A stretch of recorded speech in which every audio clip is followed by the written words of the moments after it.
طبعا النوعيه دي من الاعمال بتلاقي نجاح كبير جدا وقبول لدى المشاهد، لانها بتبقى نوعيه فيه جاذبيه، وخاصه لو اتعمل بشكل متقن وجذاب فبتجذب المشاهد. اما في بعض الاحيان فبيكون فيها الاتقان مش بشكل كبير، وطبعا بيبقى فيه تناقضات وانتقاد كبير جدا من قبل الجمهور. الموضوع ده يسعدنا ان احنا نناقشه مع ضيفتنا اللي منورانا على الهواء مباشره في استوديو مساء الفن، دكتوره ساره فوزي، استاذه دراما والاعلام. اهلا بيك يا دكتور، نورتينا. مساء الخير على الساده المشاهدين، سعيده بوجودي مع حضراتكم دايما، وبنتكلم دايما عن تحليلات دراميه كتير. يمكن الموضوع بتاع حلقتنا ده حضرتك تناولتيه في دراسه وفي بحث علمي وكان يحمل نفس العنوان. تكلمينا الاول عن هذه الدراسه والبحث وايه اهميه فعلا النوعيه دي من الدراما في تاثيرها والخيال العلمي على الدراما المصريه. الحقيقه دراما الخيال العلمي بتمتاز بعده حاجات، اهمها انها بتنمي الثقافه العلميه احيانا عند الجمهور. يمكن لما بدات دراما الخيال العلمي سواء افلام او مسلسلات ما كانتش بتحظى بنفس الاشاده من جانب النقاد تحديدا، يعني ان هم كانوا بيعتبروها نوع درامي اقل. بعدين بمرور الوقت ومع دخول طبعا الذكاء الاصطناعي والروبوتس وتحديات كتيرة، حتى التحديات البيئية، لأن طبعا يعني قضايا تغير المناخ بتندرج ضمن نوع فرعي ضمن دراما الخيال العلمي. فبالتالي الدراما دي بدأت تبان أهميتها وبان قيمتها ولدى الجمهور ولدى النقاد كمان، وبقت نوع درامي يحترم جدا ونوع ليه تأثير كبير، لدرجة ان كتير من المنصات العالمية بقت مؤخرا بتنتج أعمال درامية تنتمي للخيال العلمي كتيرة جدا. بالنسبة للبحث بتاعي الحقيقة هو ركز على دور الدراما دي في انها ازاي تشكل مفاهيم وافكار ومعتقدات الجمهور المصري تجاه تقبل يعني تجاه مصطلح اسمه تقبل مجتمعات ما بعد الانسانية، بوست هيومانيزم وترانز هيومانيزم، اللي هي ايه؟ فكرة التعايش مع الروبوت في البيت وفي العمل، فكرة تقبل الاي اي في ان هو يتخذ قرارات حتى على مستوى حياتنا، فكرة تقبل النانو تكنولوجي في ان انا اتعالج بيه، او تقبل العلاجات الجينية او علوم الهندسة الوراثية عشان اعمل تعزيزات معينة في جسمي او في النواحي العقلية وهكذا. فاذا يعني دراما الخيال العلمي ازاي عن طريق ابسط مثال دراما حتى الابطال الخارقين بتخلي النشء والاطفال ازاي يتقبلوا فكرة القوة الجسدية ويتقبلوا الكثير من اللقاحات والعلاجات. تمام. يعني اكيد برضو النوعيه دي بتبقى جذابه شويه زي ما انا قلت في الانترو للمشاهدين. ايه سر جاذبيه دراما الخيال العلمي لدى ناس كبار وصغيرين؟ الحقيقه دراما الخيال العلمي بتمتاز انها دايما بتدينا عوالم احنا مش شايفينها، يعني مثلا العوالم الخاصه بحرب الكواكب وعلوم الفضاء، دراما تانية خاصة مثلا بالتقدم التكنولوجي الرهيب والمبتكرات، فبتقدم معالجات بصرية كمان فريدة جدا قايمة على تقدم علوم المؤثرات البصرية. فده بيجذب الكل، لان بتحسي حضرتك انك تنتقل للعوالم مثلا مش معتاد انك تشوفيها، زي مثلا في الدراما الاجتماعيه او الدراما السياسيه او غيرها، انا عارفه ان ده العالم بتاعي او دي الدول المختلفه. لكن في الدراما الخيال العلمي لا، مجال اكتر للاتساع والخيال ويعني المؤثرات البصريه. تمام. يمكن في صعوبه شويه اعتقد او تحديات بتواجه انتاج النوعيه دي من الدراما، دراما الخيال العلمي. ايه هي التحديات اللي بتواجهها جهات انتاج النوعيه دي من الاعمال؟ الحقيقه انا دايما يعني كان في البدايه عندنا اشكاليه فكره عدم تطور المؤثرات البصريه، بس الموضوع ده اتغير وبقى عندنا شركات في مصر قويه وقادره انها تنتج اعمال بمؤثرات بصريه عاليه جدا جدا. فبدا التحدي الاكبر هي فكره ان المنتج يغامر ان هو يضخ فلوس كتيره جدا جدا لانتاج هذه النوعيه، لانها بتتطلب تقنيات كبيره خاصه بصناعه التزييف العميق او الديب فيك، خاصه بنوعيه معينه حتى من الكرين بيسموها التلسكوبيك كرينز، يعني عالم سينمائي فريد جدا بتقنياته اللي هي غالية جدا في انتاجها فعلا. دراما الخيال العلمي دراما مكلفة كتير برضو من شركات الانتاج بتقول خليني في السيف سايد. الناس او الجمهور المصري بيحب الدراما الاجتماعية، بيحب الدراما التاريخية شوية، بيحب الدراما الخاصة بالمشكلات او الدراما الاسرية ودراما العائلة، فما بيغامروش. لكن يمكن في البحث بتاعي لقينا نتيجة مهمة، ان والبحث بتاعي اتطبق على عينة كبيرة 488 مبحوث من شرائح عمرية مختلفة، لقينا اكتر من 80% عايز دراما الخيال العلمي وشايفها قليلة في الدراما المصرية. يمكن برضو يعني بحس انه الموضوعات محدوده شويه بتاعت دراما الخيال العلمي، صح؟ يعني ما يقدروش يتنوعوا في حاجات كتير ويفتحوا، ولا العكس ان هو لا، متنوعه؟ هي دراما الخيال العلمي يمكن في برضو المشاهدين فاكرين دراما الخيال العلمي يعني الفضاء بس وحروب الفضاء والتكنولوجي. دراما الخيال العلمي ممكن تتناول التحديات البيئية. عندنا دونت لوك اب مثلا، داي افتر تومورو، هو خيال علمي بيتكلم على مجتمع حصل فيه ذوبان القطبين، او نيزك هيصطدم بالارض مثلا.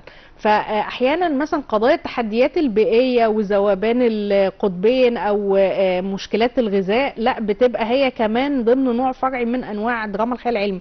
دراما الطبيه لو هي فيها مثلا علاجات جينيه متطوره لسه مستقبلا، لا ده كمان ضمن الخيال العلمي. الخيال العلمي حتى دلوقتي بقى يعني بيدخل معاه حاجات كتيره خاصه، يعني هو نوع طيع قوي بيدخل مع انواع دراميه تانية. ممكن يدخل في اطار الرعب، ممكن يدخل في اطار حتى الكوميديا، شفنا في بيتنا روبوت. ايوه صح.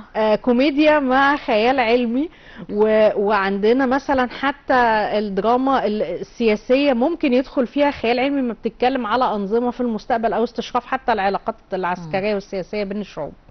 كلمة خيال علمي يعني هي فعلا حاجة خيالية صعب تحقيقها، ولا ممكن تبقى متاحة فعلا؟ لأن أنا كنت بتفرج على فيلم كده يعني فؤاد المهندس المفروض إن هو كوميدي، فبيتكلموا على فكرة إن ممكن الواحد يشوف من خلال الشاشة حاجات تانية. يعني كان بيتكلموا ساعتها تقريبا على الموبايل، أو إنه سابقين جدا، فبيقولوا معقولة إن ممكن أنا أكلم حد أشوفه هنا فيعني كان اختراع، ومفروض في دولة مش عارف في دولة اسمها غريب كده هولامية، إن ده حاجة استحالة حدوثها، بس دلوقتي بقت فعلا الحاجات دي بتحصل عادي. هي دي بقى ميزه، زي ما حضرتك بتقولي بقى، ميزه الخيال العلمي ان هو بيؤهل الناس معرفيا ونفسيا لتقبل الاختراعات. فمثلا لو شفنا ستار وورز زمان هنلاقيها اول ناس اتكلموا على الهولوجرام، اللي هو دلوقتي ما بنروح المتاحف بنلاقي الهولوجرام. المتحف المصري الجديد في قاعه بالهولوجرام. فكتير من المبتكرات بتظهر حتى في افلام الخيال العلمي وبعدين بيتبنوها العلماء وينفذوها على ارض الواقع، والعكس. يعني شفنا في افلام الخيال العلمي من زمان الدرون، قبل ما دلوقتي الدرون بقت جزء من عمليات التصوير. هل هم كان عندهم رؤيه اما بعد بدأ يشتغلوا عليه فعلا، ولا كانش اصلا له وجود وهم فكروا يعملوه بعد كده؟ كتير من البحوث كانت بتسأل السؤال ده، ولو العلاقه متبادله. ساعات مثلا لا، يعني ساعات الدراما بتاخد فعلا من الواقع العلمي، وساعات الواقع العلمي بياخد من دراما الخيال العلمي وينفذها كمبتكرات. ان ليه ما نطبقش الموضوع ده؟ ممكن يجوز يعني ان يحصل كده فعلا. هو فعلا بيحصل تطور علمي كبير وبينعكس في دراما الخيال العلمي. بس احيانا انا برضو مش عايزه ابالغ في المزايا، بس احيانا دراما الخيال العلمي بتخلق حاجه اسمها التكنوفوبيا او رهاب التكنولوجي. بتخوف الناس جدا من الروبوت ده هيتمرد عليك وهيقتلك وهيعمل ثوره، او تخوفهم جدا من الاي اي ده هيبقى متمرد جدا ويدفعك للانتحار. فاحيانا برضو المعالجات السينمائيه المبالغ فيها للقضايا التكنولوجيه او الطبيه بتخوف الناس منها، يعني بتاخد الجانب العكسي. مش عارفه، كان منتشر مؤخرا على السوشيال ميديا حكايه الشات جي بي تي دي، اللي هي الناس بتتعامل معاه معامله غريبه جدا، يعني جزء لا يتجزأ من حياتها، حتى في النواحي النفسيه. في ستات بتبقى قاعده وحيده تقعد تكلمه تشكي له همها، يعني يحاول يتجاوب معاها. انا مستغربه ان هو وصل لهذه المرحله فعلا. وقبل ده يعني في الدراما كان في فيلم مشهور قوي اسمه هير. واحد حب يعني فيلم امريكي شهير، واحد حب الاي اي، يعني وده انتاج 2009 على فكره، يعني حتى قبل ظهور شات جي بي تي. فعلا يعني حصلت، يعني حصل طبعا. تنبأ منها بعد كده انه بقى ممكن يحصل ان حد يتفاعل، هو بديل للعلاقات الانسانيه او بديل عاطفي. ده مش بس دلوقتي علاقات، ده بديل للدكتور. انا بتفاجئ انه بيطلعوا روجيتات. ايوه روجيتات، وازاي يعني اللي هي حتى يعني كتبت انا ممكن اخس ازاي، لقيته مطلع لي ازاي واعمل ايه وحاجات يعني بلان، حتى طريقه الرياضه ايه انواعيه الرياضه. بس حاجه ده ميزه برضو، حاجه حلوه. طبعا هو ميزه، بس لازم يعني لو رحنا لناحيه الاي اي لازم حد يراجع ورا الحاجات دي، لان برضو الاي اي بياخد من اي مصدر متاح عنده، ممكن يبقى منتدى مريب كده يعني واخد منه المعلومات. ايه ده؟ يعني مش بتبقى معلومات دقيقه؟ مش لا لازم. عشان كده الموضوع بتاع تنقيح البيانات وتدقيق البيانات ده علم في مجال تدريب بقى الآلة، اللي هو تدريب الاي اي على الردود وعلى استقاء المعلومات من المصادر الموثوقه.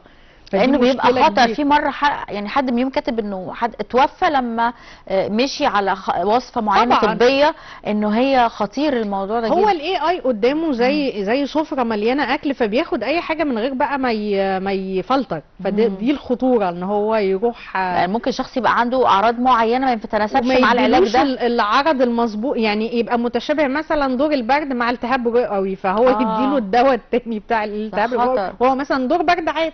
بس فدي ده مشكلة. المفروض يزودوه في الدراما شويه، الموضوع ده فيه لعب كتير ظريف يتعمل. يعني اعتقد ممكن ماده خصبه يتعمل منها ضحك حلو بالظبط، يتعمل منها ماده كوميديه حتى توصل للبيوت المصريه وتخليهم برضو ما يخافوش قوي، بس ياخدوا حذرهم. تمام. كان من ارجع اقول كان في برضو المسلسل في بيتنا رابط، وهو واخد الموضوع بشكل كوميدي، لكن في بعض الحلقات انا اتمنيت ان بجد يتعمل يعني حاجه كده، بالذات في البيت، الست بقى في البيت انه بيقوم يطبخ بشؤون ويمسح. منزليه مش طبيعي، يعني حاجه طبعا جميله، والغسيل ويعمل معرفش ده في المستقبل ممكن يحصل الحاجات دي. طبعا هو في المستقبل وارد انه يحصل، طبعا التقدم العلمي ما بيوقفش، بس هي دايما الخطوره في حاجه، ان احنا لما بنيجي نجسد الرابط على الشاشه بنجيب ممثل بيعمل ان هو رابط، مع ان لسه ما وصلناش لمرحله الرابط اللي هو السايبورج اللي هو الشبيه بالانسان. فاحنا برضو ساعات دراما الخيال العلمي، وده كنت هتكلم فيه مع حضرتك، بتشوه حقيقه العلوم. يعني بتعرض حاجات برضو مستقبليه قوي بعيده جدا ممكن ما تتحققش. يعني لسه شكل الروبوت اللي هو الروبوت العادي الابيض او الميكانيك بالظبط. طب نروح معاكي ومع الساده المشاهدين نشوف مشهد من مسلسل في بيتنا روبوت ونرجع نكمل معاكم. مشاهدينا اهلا بيكم من جديد. طب زي ما شفنا ان هي واخده طابع كوميدي، في اعمال خيال علمي كانت جاده، تذكري لنا اهم الاعمال اللي اتكلمت او تناولت الموضوع؟ في مصر طبعا مسلسل بدايه هو بينتمي كمان لنوعيه خيال علمي اللي هي الديستوبيا، اللي هي الخيال العلمي المظلم اللي هو بيتناول قضايا يعني سوداويه خالص. يعني فكان بيتكلم عن نهايه العالم، عن دمار العالم، على ما تبقى من العالم وهكذا. شويه مش بيتكلم يعني كمان عن الاستنساخ. كنت لسه هقول في قضايا اتناقشت في مسلسل حقيقيه ملمسه، يمكن ما كانوش كملوا بقيه التجارب بالشكل ده، بس فعلا زي الاستنساخ الرابط، التعزيزات الجسديه اللي كنت لسه بقول لحضرتك عليها، النانو تكنولوجي، وده جزء من سمات اللي هي البوست هيومانيزم. فيعني فتناولها بشكل مصري في المستقبل وهكذا. انا اذكر لما هي عملت يوسف الشريف، كل ستات مصر وبنات احنا عايزين نفسنا نعمل اللي هو يبقى حاجه هي بتفصيل بقى بمزاجنا بطباعنا، نحط فيه كل الحاجات اللي احنا عايزينها. فده كانت فكرته حلوه. فكرته كانت حلوه، سابق يعني في حاجه تنفع كده. لسه على فكره اعتقد في شركه في بوسطن بتعمل فعلا روبوتات تحت الطلب. يعني يوسف الشريف سابق. شابو. هي حطها على الترابيزه، يعني المشهد ده مش قادر يطلع من دماغي. أيوة حطاه وقاعده بتركب فيه تتفنن، وبيقوم يعمل الحاجات اللي في دماغها اللي هي ده تركيبتها النفسيه، يعني هي عايزه. ما احنا كمان في جزء كمان خاص حتى يعني ده بقى الاكثر تطرفا شويه، ان احنا نزرع شيب او زي رقاقه كده جوه المخ عشان تحسن العمليات العقليه، مش زي الليمبي 8 جيجا بس. بس في طبعا احدى شركات ايلون ماسك بتشتغل على الجزء ده، يعني ان هو تتعمل في بني ادم مش روبوت، تتعمل في بني ادم بجد. يعني بس دي يعني برضو في ميزه في دراما الخيال العلمي الحقيقه، بمناسبه تتعمل في بني ادم ولا لا، ان هي برضو بتتكلم على العواقب الاخلاقيه الخاصه بالتجارب العلميه المتطرفه، زي موضوع ان انا اركب حاجه في مخي شريحه او العب في تركيبه جسمي البيولوجيه. فدايما بتتكلم عن الحدود الأخلاقية الآمنة للتجارب على الحيوانات أو البني آدمين بدون تقنين يعني. بس في متطوعين كده بيبقوا عايزين ياخدوا التجربة. لو هم عايزين وبيكتبوا بقى يعني الموافقة تمام، لكن لو هم بيجبروهم أو بيبتزوهم بشكل معين، لا يعني دي فيها مخاطرة. لا اثينك انه ممكن يكونوا بيجيبوا لهم محكوم عليهم بالإعدام، بتهيألي في بعض الدول الأوروبية بيستخدموهم، خلاص هو كده ميت. أيوه بس يعني برضه يعني في لو عاش خير وبركه وخلاص دفد من حكم الاعدام.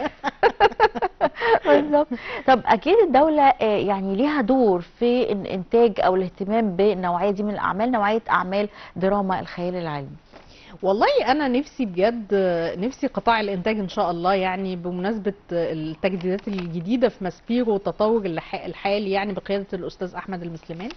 فانا نفسي والله قطاع الانتاج يتبنى فعلا يعني مجموعه من انماط الخيال العلمي الخاصه مثلا بافلام الايكو سينما، اللي هي افلام الخيال العلمي اللي بتنتمي لانواع البيئه، يعني بتتكلم على البيئه والتحديات المناخ. او مثلا الابطال الخارقين، بس يعني في امريكا عندهم كابتن امريكا اللي هو ما عرفش يدخل الجيش الامريكي فبقى يدافع عن الجيش الامريكي. ليه؟ ما احنا عندنا قصص حقيقيه مش هوليوديه من الجيش المصري وقصصه ومن الشرطه، يبقى عندنا ابطال خارقين بيستعرض القصص دي. فده ليه لا؟ للنشء والاطفال دي حاجه تبقى جاذبه لاهتمامهم جدا. مش ده شويه ياخدوه نوع من انواع الاستهزاء يعني الحاجات اللي تخص الدوله او الاشخاص اللي هم عسكريين، او شويه مش ممكن بناخد دراما سيره ذاتيه، يعني ما بناخدش حد بعينه، احنا بناخد جندي ممثل لهذا الجيش وقدر ان هو بيدافع عنه، احسن ما نشأ تعرضوا لسرديات خاطئه عن ابطال خارقين اجانب بكلام مزيف جدا، واحنا عندنا قصص حقيقيه يعني. فده مش بالعكس، ده انا شايفه ان ده كويس جدا وبينمي الحس الوطني لو تم استغلاله بصوره كبيره جدا، زي ما بيحصل كابتن امريكا ومعرفش وينتر سولجر والقصص دي كلها. بيعملوا منها اجزاء كتيره وبتنجح جدا نجاح مبهر جدا. والاطفال عندنا بيحبوها. ليه؟ طب ما انا عندي اهو كابتن اطفال ايه ايجيبت حضرتك بس والكبار بمناسبه ايوه بالظبط، حتى في السينمات المصريه. فلازم لا يبقى عندي حاجه زي دي، ويبقى عندي كمان افلام عن الاي اي، افلام اكتر عن الروبوت بتتكلم على واقعه الحقيقي برضو مش البعيد قوي المستقبلي جدا. ويبقى عندي احنا دايما عندنا مخاوف ان المعلومات العلميه والقوانين اللي بتطرح دي صحيحه ولا لا، فانا عندي لجنه علميه بتراجع بس المحتوى القوانين، لكن الدراما والابداع والمعالجه والسيناريو بتوع المخرج والمؤلف. ليه؟ مع ان انا يعني اسمه خيال علمي، انا اشطح بخيالي ككاتبه في اي حاجه واهبد اي هبد ومحدش يحاسبني، لان ليه وانا مش عامله نظريات فيثاغورس يعني ولا عامله ما ده بره تمام، بس احنا في مصر برضو عندنا نوع من الاميه التكنولوجيه والمعلوماتيه، فممكن ناس تاخد يعني تصدق ان في فضائيين عايشين حوالينا مثلا. فتيجي بقى الحاجات المتطرفه قوي دي يعني الناس تصدقها وتتعامل معاها. ده ممكن، واصحاب بقى نظريات المؤامره يعني يا خبر، يعني الدرجه دي ممكن الناس تصدق ان في فضائيين ايوه، هي الفيديوهات اللي على اليوتيوب اصلا، وبعيدا بقى عن الدراما، بتبقى فيديوهات باينه انها معموله بالديب فيك والاي اي، والناس بتصدقها على انها الحقيقه يعني. فما بال حضرتك في الدراما. فده جزء برضو مهم، المراجعه العلميه لمجتمعاتنا، يعني عشان عشان الصحه بتاعت المعلومات، الناس ما تعملش او المصداقيه ما تعملش معناها حقائق مطلقه يعني احنا حتى في الخيال العلمي برضو لينا حدود. انا اول مره اعرف كده، بحسب ان احنا لينا نطلق خيالنا العنان نعمل اي حاجه. ده بيحطنا برضو في قوالب معينه ولينا رولز بقى في الكتابه. يعني رولز مش في المعالجه بس، رولز في المعلومات اللي بتتقدم.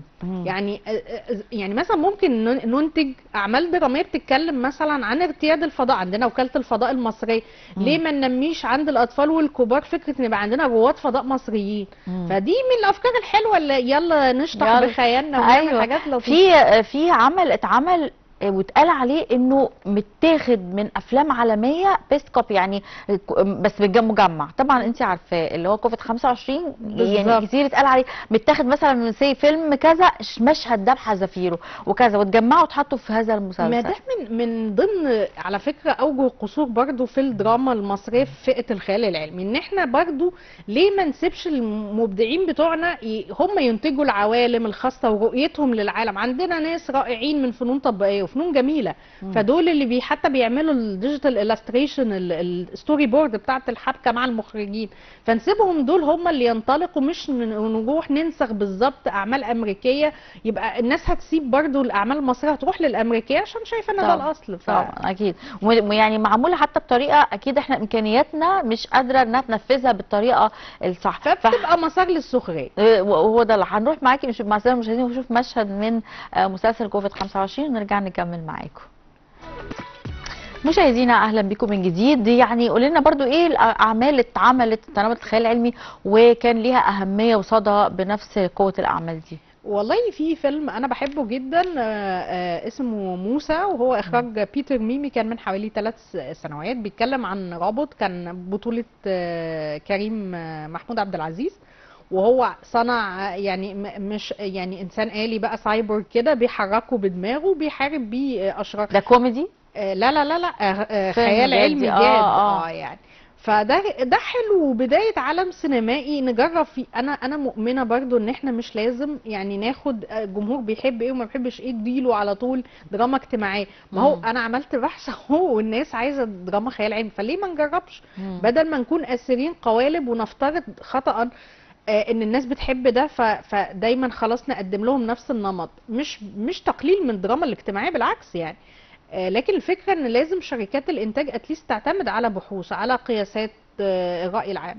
وده مم. مش عشان انا اكاديمية يعني، مم. كل المنصات العالمية بدون ذكر اسماء عندها جهات بحثية هي عاملاها وبتنفق عليها، وبتشوف الجمهور بيحب ايه مم. وتفضيلاته ايه واهتماماته ايه، وبتبني الاعمال الدرامية على هذا الاساس. طب ما هو احتمال انه ندرة الاعمال دي ان هي تكلفتها عالية جدا، وده عشان تطلع بشكل لائق، ما جايز ده سبب عزوف صناع الاعمال دي ان هم يقدموا اعمال زي دي كتير. ما ده سبب قوي جدا وحقيقي فعلا، بس ده لازم يعني على الاقل اقدم عملين في السنه، مش اصل لازم احنا طول السنه. بننافس مين؟ هوليوود بامكانياتها دي كلها، فبيبقى شكلنا مضحك فعلا وفقير، ازاي ما هو احنا هننافس؟ كده هنسيب برضو يعني الاخرين يعني ايه يقعدوا يشكلوا بقى افكارنا وسردياتنا، ونرجع نقول صح ليه صح هم احنا منصرفين صح. لمنصات عالميه والقصص دي كلها، ده حقيقي. وهنفضل بنرجع لنفس الدايره. مم. لا ليه لا، يعني ممكن نجرب. احنا كان عند يعني بمناسبه المؤثرات، ما احنا عندنا جودر مثلا، حشاشين، هو مم. طبعا مش خيال علمي مم. بس اتعملوا بتقنيات عاليه، مم. فليه لا ما لا نديش انا فرصه الجودر لخيال بحس علمي. انه خيال ده عندك خيال علمي، امال هو الجودر ايه؟ فانتازيا، يعني فانتسي دراما، يعني هايبر مم. دراما. ف اللي هو كلها حاجات مش ألف ليلة منطقية. وليلة، اه. فهي دي النقطة. فهو عملت، وعندي شركات اهي بتنتج مؤثرات بصرية عالية، وعندها أطقم مصرية حتى ما جبناش أجانب، ويلا يعني نحاول.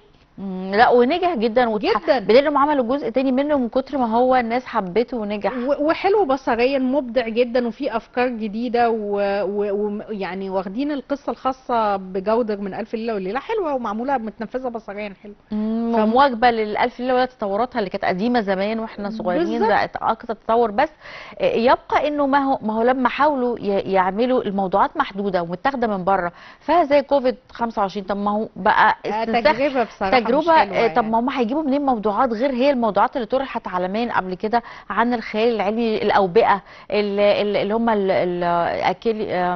الزومبي، الزومبي. الحاجات اللي زي دي. طب ما هو هيجيبوا منين حاجات مختلفه؟ فاحنا كده تكرار ليهم، وبالعكس التكرار المشوه السيء مش هيبقى زيهم بالظبط. يعني ممكن ان انا اكرر الافكار بس اطبقها على البيئه المصريه، يعني بما يتناسب مع العقليه المصريه. في بيتنا روبوت كان كوميدي وبياخد فكره الروبوت مع البيئه المصريه، طب دول لو لقوا روبوت عندهم في البيت هيعملوا ايه؟ الناس هتتقبله ازاي وهو شبه البني ادمين؟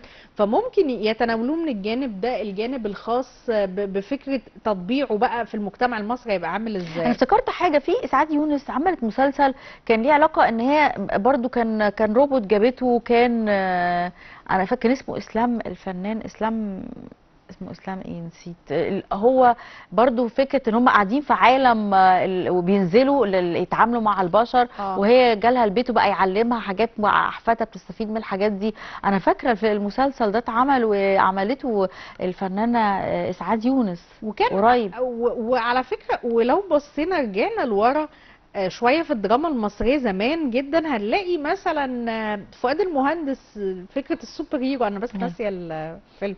فكان فكره السوبر هيرو كده، ما كان بيلبس اللي هو اللبس ده وكده.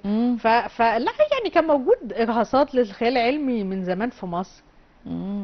هو يعني المسلسل كان بيتكلم على كمان لما ينزل روبوت زي ده في بيئة غير البيئة، او هو نازل من حاجة فضائية، فلما نزل مع واحدة زي يعني قعدت تقول له ارقص واعمل وبتخليه يتعلمه حاجات غريبة والفاظ غريبة جدا فتطبع بيها. لكن اسعاد يونس بقى علمته حاجات مختلفة، فيمكن يكون برضو اسقاط انه ان البيئة المحيطة بتأثر حتى لو كان روبوت. بالظبط. على فكرة، طب ما احنا عندنا على فكرة ادب الخيال العلمي قوي جدا، يعني عندنا دكتور نبيل فاروق.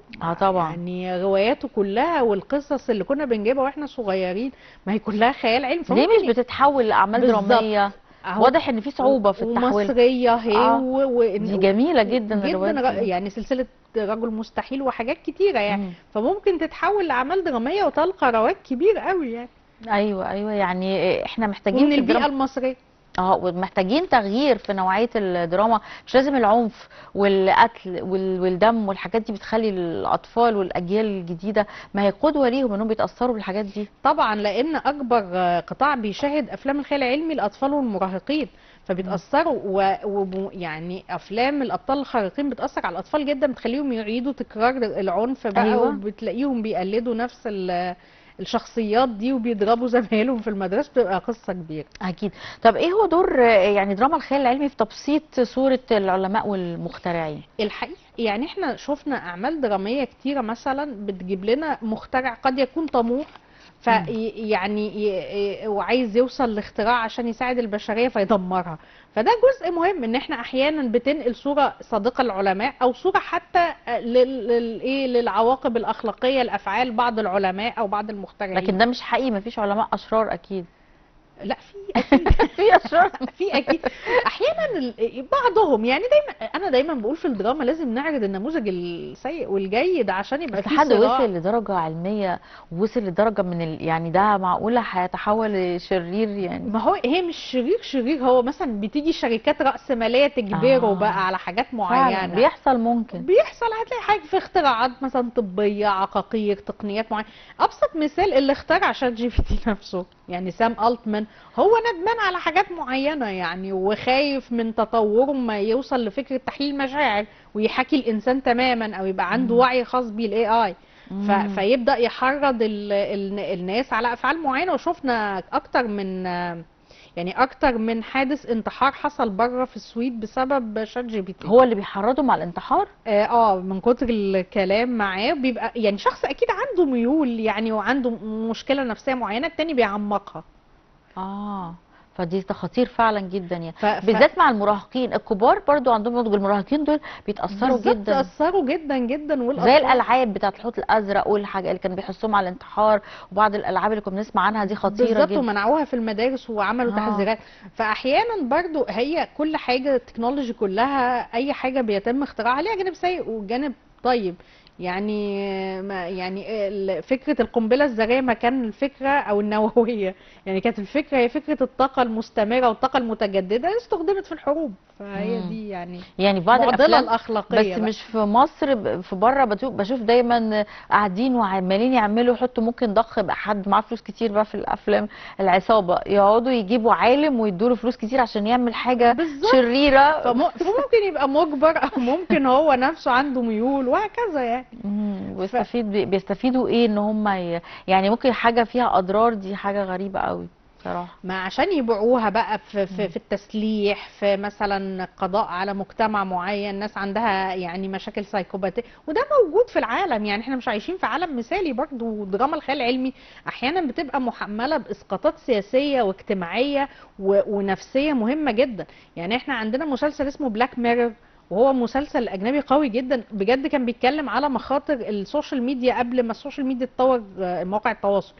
الروبوت الاي اي، فكره تسليع البني ادم نفسه عن طريق السوشيال ميديا، ازاي ان انا عرض وطلب، اعمل اه فيديوهات عشان اخد ربح، والناس مم. ممكن تديني بلوك في الواقع. فاحيانا بيبقى ده خيال علمي، بس تلاقيه اسقاط على علاقات دول وعلى ناس صح وعلى صح اثار صح. نفسيه مختلفه. الحقيقة يا دكتور ده موضوع مهم وشيق وبحوره طويلة ومحتاج فعلا حلقات، واستمتعنا مع حضرتك جدا بالمعلومات القيمة الجميلة دي، بنشكرك كل الشكر ليكي. انا بشكر حضراتكم المساحه الجميله اللي دايما بتدوها لي، وشكرا جزيلا لحضراتكم. شكرا جزيلا.